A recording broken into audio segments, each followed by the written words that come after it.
empathetic concern in the principle of care. So this literature was a little difficult for me. I had to reread it twice because I felt like all of it sounded the same, and I knew that wasn't the case. And I'm so happy I did, because the thing that stuck with me the most was the difference between altruism and egoism. That was like, wow.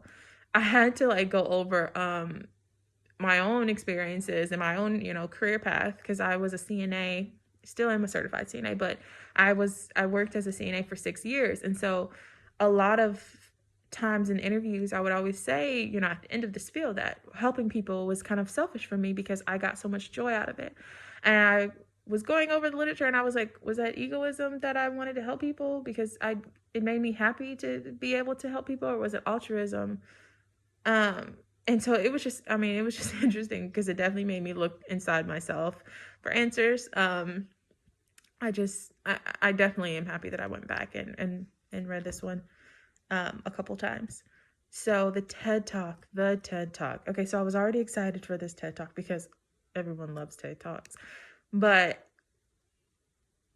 it was really amazing. I sent it to a few of my friends as well as my sisters, because first of all, his warm up alone. I'm a known empathizer, so his warm up alone had me just like, wow. But the radical experiment, and it really, in my opinion, would have made anyone who isn't really a big empathizer feel empathy, because he definitely painted a picture that made it easy to see, he why some places don't like America, and why we wouldn't like America if we lived there, because of the things that, how we showcase ourselves, how we come in and we redefine the way of living for things like oil. So I definitely really enjoyed the TED Talk. Hoping we get more TED Talks in the future.